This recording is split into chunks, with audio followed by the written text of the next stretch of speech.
What's up? Yeah, what's going on? So, my name is Brennan McNair David. Right? Yeah. I have a couple aliases, you know. I'm also known as Brent. And then, like most black people, I earned a couple nicknames back in the days, you know. And believe it or not, everything ain't sexual, man. So y'all gotta stop that. But anyway, my first nickname was Bone, and then I got that in high school. You feel me? And then my second nickname I earned in college is the Rhythm. So most grown people know me as the most grown people know me as the Rhythm. You know what I'm saying? Like from college, but in high school and stuff, it was Bone. And I was just Bonehead. That was my nickname. It was a dude in front of me. He was a senior, and they called him Head Bone Senior, and they called me Head Bone Junior. But like I ain't nobody's junior, so they just called me Bonehead. You feel me? Which just came to be Bone, because I ain't boneheaded. But anyway, so I I come uh, today unscripted right now to talk a little bit about the slave and the master. Real quickly, right? The slave and the master. Dig it. So, the slaves, the first group of slaves that was brought to America, it was, I don't know, and there was a lot of guys, a lot of dudes. You know what I'm saying? For the first couple hundred years, I think, they brought mainly guys, mainly males over because it was such a hard passage, the middle passage and everything. Such a difficult route. And so, anyway, they started the breeding program in America with a lot of white indentured servants, white chicks. We'll talk about that later. You can imagine, right? But anyway, so these Africans, right, it was brought over from many different tribes, and man, they was building bonds with one another from tribe to tribe, no matter where they were coming from. I'm sorry, regardless of the tribe that they were coming from, when they got to America, these plantations, it was forming brotherhood bonds or bonds of brotherhood for 400 years. Some of them early on, they was like, this white dude, like, he treat me like this, but he can't take me. So they licked a few of them, right? They got him, but the white man, he came back and he took out more of our brothers.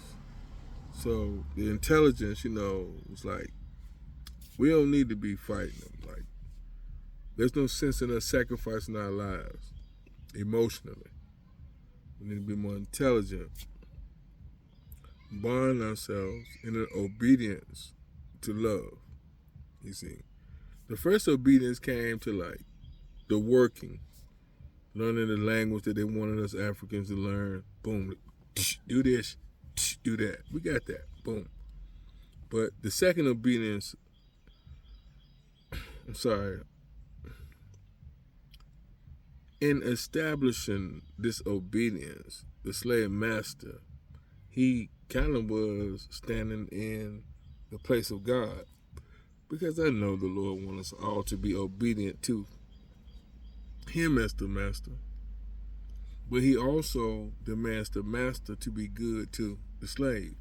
That's the part that didn't happen. So, anyway, for 400 years, all of us brothers, beaten, band together in brotherhood to the obedience of not a visual master, not even a heavenly master, because they don't stole us from our God.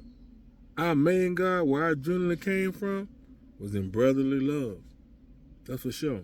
That's who we are. for 400 years.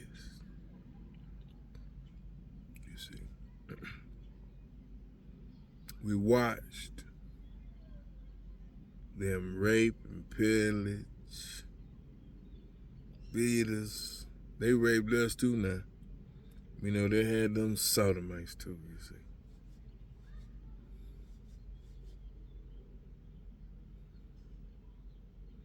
And the obedience that was forged in this right here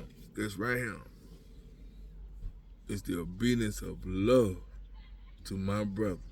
God corrected the whole Cain and Abel situation. I'm going to talk about that one later too. And because we have all been made without a earthly father. See, you got to understand one thing about the master. See, it don't matter whether you was the daddy of that boy, because if the slave master said, this is what it is, he can put your son over you, tell you what to do, because the master overrides the father in heaven and on earth. You got to understand it now.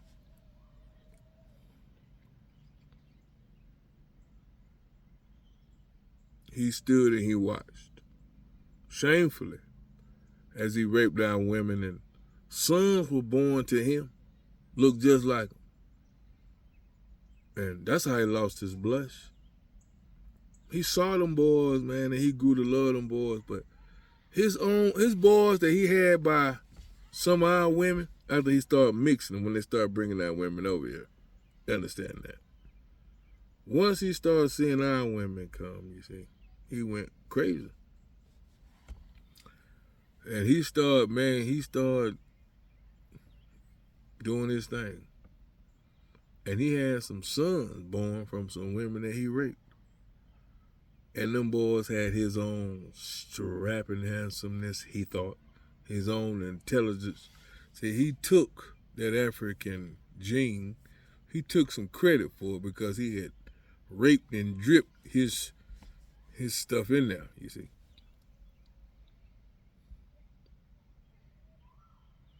But them boys hated him. He hated himself. And his rightful sons, he couldn't love them because they knew too.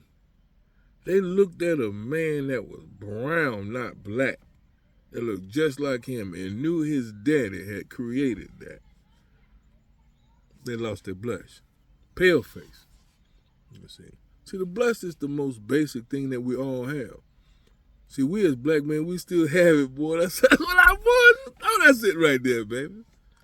That's us, man. We ain't gonna never lose our blood, baby. We ain't gonna never take this from us, my dude. I could have used another name or another word. You know what I mean, man. Can't have this one, y'all. They lost it. Y'all forefathers, man. It was money, bro. They did it then to themselves, to y'all. And I'm not racist at all. I love everybody. But I see it, man. Yo, you, listen, the blush, you gotta talk to me about it. I'll bring it to you later. That facts the matter. It's the crooks. You guys should be blushing like the rest of the world. Because y'all not blushing, your women not blushing. But we'll make them blush. But y'all supposed to make them blush. If you would just be honest, true to your heart, and start worrying about what it's going to cost you. But you can't because you got to pay. But we paid already, see? It don't matter. You feel me? That's what make us who we are. I'll talk about that in the next 10 minutes. This is the Rhythm hollering at you right now. Later.